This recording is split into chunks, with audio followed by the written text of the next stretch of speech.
Good morning. I felt it was time for an introduction. I've done a lot of videos, but I've never talked on TikTok. So it's time for introduction because you see some content, but you don't know who I am. I want to actually get to know each other better. So I am Diane. I have a mental health therapist by trade and have moved to Mexico 2 years ago. And as a result of COVID stress, I hit my own emotional wall, not just in working with clients, but during COVID, right? A lot of us were experiencing lots of isolation, no tools to deal with sitting with yourself with no other options, right? And not only with yourself, some people were sitting at home with spouses that they did not like. And we're not used to being with all day. Like you have the escape of work, you can go out to other activities. We were locked down. We were in lockdown. So that created lots of anxiety, lots of issues for a lot of people.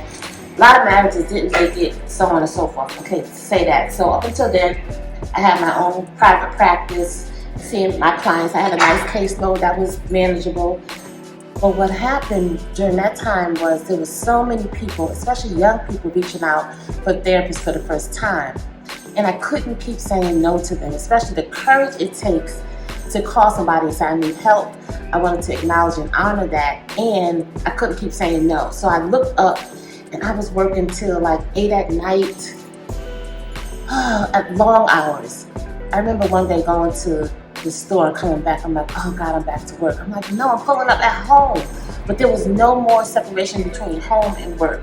It was a mess. It was a hot mess. And I was feeling the brunt of it. And so at some point, after doing that for a year, almost a year, I don't know, it seemed like forever, but after however long, same time, let me just also say this, at the same time all that was going on, at the backdrop of that, we have Trump.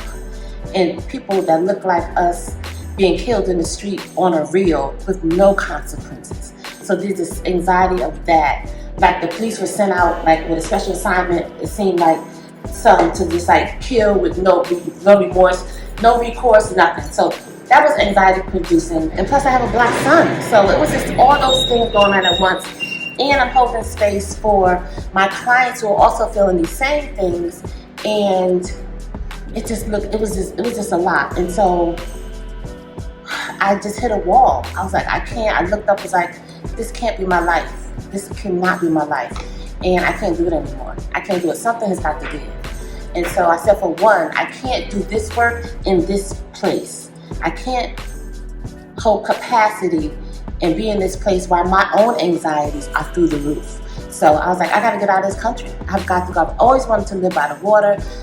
Anybody who knows me, like I've always said, I want to live by the water. I'm born in July. I'm a water baby. Like, so water rejuvenates me, it recharges me, gives me focus, healing, all those things. I was like, I gotta get to the water. So I started doing research of countries where I had access to some water and just a more affordable way to live. Also, at that point, I was in the DMV. Prices were through the roof for no reason. Like, it was crazy. So all those things were just a perfect storm and gave me enough to just find, like, you know what, this is it. So I was researching, at the same time I was researching countries I wanted to move to. I had a list on my wall in the office and what each one gave me and the characteristics of each one as far as communities, the whole thing. And I would start selling my stuff, all my possessions. I sold my car, I bought a little hoopty to get around, and in between time from A to B, I sold my bedroom, I sold furniture, I sold everything. Everything that would fit in a suitcase was on the marketplace. I was blessed with, there was a family moving to DC or Maryland from, I forgot where they were moving from, but he bought a lot of, he's like, give me this room, give me that room. Like he made it really easy. I was like that, he's like, down to the comfort and pillows. I was like, what? He's like, I want everything. I'm a really good decorator too, so there's that. But, so that helped. But I got rid of everything. I was like, Dad, wait a minute, I need something to sit on. So I grabbed out the couch. Like, I think I need to keep the couch for a little while, because what are we going to sit on? I didn't care. I just wanted, when I said I wanted out, so did that. And it took about, I think overall, everything was about 6 months. I went to, so out of all my lists, Portugal was first on my list, and then Portugal closed to U.S. citizens. So I'm like, dang. Mexico was on my list, and the only thing that was open at that time. So Mexico it was. I made an appointment at the DC Mexican consulate, went and started my visa process, and I haven't been to this place and haven't seen it. I didn't care. That's how bad I wanted out. I had my appointment for my Mexican, March 12th, I think it was. I had an appointment at the DC consulate. That next day was my flight. I was out. You hear me? I was out. And my thinking was, okay, if it don't work, I'll just go somewhere else. Like, that's where I was at. I'll just go somewhere else. So my intention was to come to Mexico, stay in a hotel for a couple of weeks, get the lay of the land, see what it felt like, all that. Because I'm a feeling person. Like, I gotta feel good. I need to energetically feel good. And then I'll decide from there. Okay, well, that first week I was here, fell in love with it.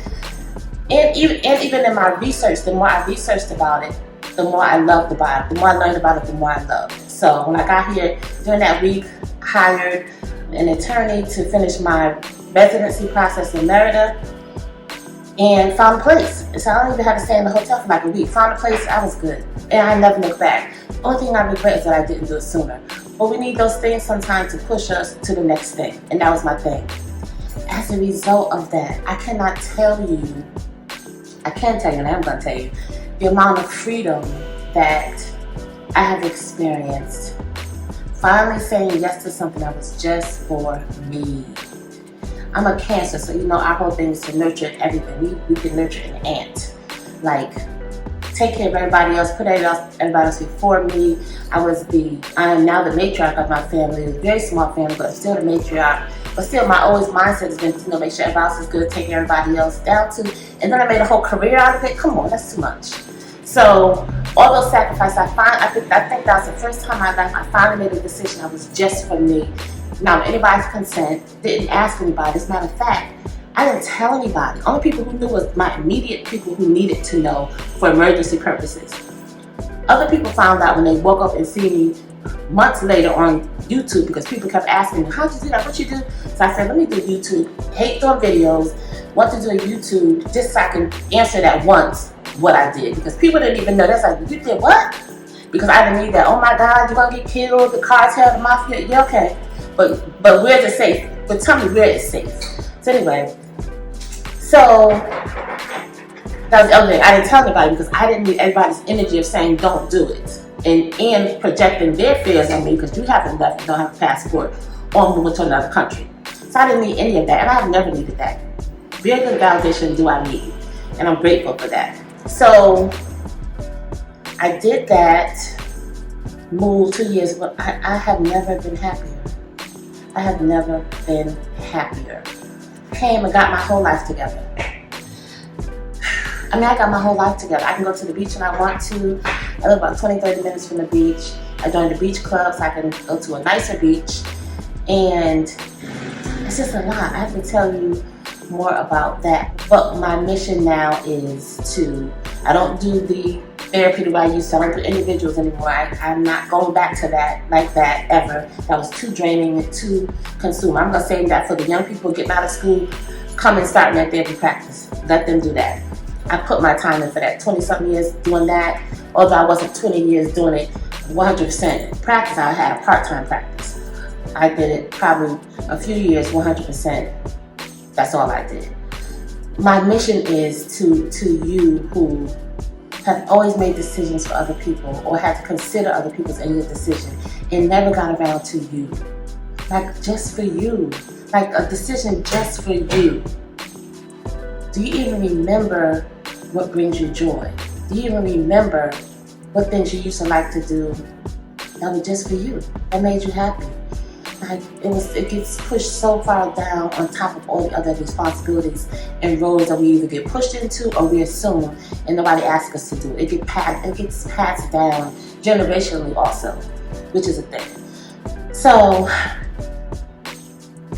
I'm here and I want to share with you and I want to help you get to the other side of this, because on the other side of that fear of just doing it, because when I say I just did it, I put thought into it and I did research. I did it, I didn't just jump in. I just jumped, but I did it with research and with some facts too. And so I want to help people who want to get to the other side of that and get to your life, like living unapologetically free. Just unapologetically coming in, taking up all your space, the way you want to show up, just being able to show up the way you want to show up. And so stay tuned. I'm still working through some of the details of how I'm going to structure that. People are reaching out to me now like, okay, you're going to do a coaching program, because I'm shifting from also, I'm sorry, this bus is very loud. I'm shifting from a therapeutic practice to coaching, right? Also that has to do with licensing and all that, so I want to be involved with all that paperwork. But I'm shifting to coaching, and my goal is to coach women like me, who look like me. I'm not opposed to other women who are interested, but my target is women who look like me, because I know the historical trauma that gets passed down from our grandmothers and our mothers, like all the womb healing we need to do. I understand there's a different perspective when you feel like you have to show up a different way. You've been conditioned to show up a different way, and the responsibility that comes with that. I think other women will not be able to relate to what happens in our head of how we think and know we have to show up, and how we assume these self-sacrificing roles forever that kill us. Like the superwoman, that whole that when I say I'm canceling the hustle mentality and the gotta be the strong woman. I don't want to be strong. I don't want to be resilient anymore. I don't want any of that. I want to be soft. I want chivalry. I want femininity, like all of that. I am calling all of that back in our lives for us. Like, that strong woman thing, she's gone. She's dead. She's dead. She's dead. She's got to be dead in your life. And we have to make room for to be vulnerable again, to be soft, to receive. We have been put in positions where we had to be independent. And not saying that that's going to go away, because a lot of us have been burnt by giving up that control of letting somebody else, putting someone else in charge of our affairs. Let me say that. So, however, there has to be some medium that we can come to where we can experience being soft again and receiving. I was saying this year that I just want to be the garden. I just want to be watered. I've done enough watering. Now I'm going to be the garden. But I'm also going to be sourcing my own water so that I will continue also make sure being fed is my responsibility.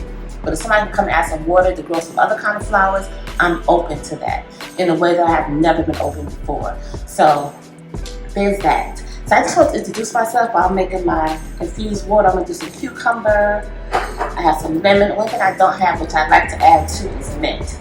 My favorite combination is cucumber, lemon, and mint. But I'm also going to do some grapefruit. I love the fresh fruit here. I love the fresh juice here. Like, did I say I loved it here? Okay, but yeah. And I have some strawberries I'm putting maybe with the grapefruit. I don't know, I'm figuring it out. But I wanted to introduce myself because I haven't. And so I look forward to us having many more conversations about what it looks like canceling that hustle mentality.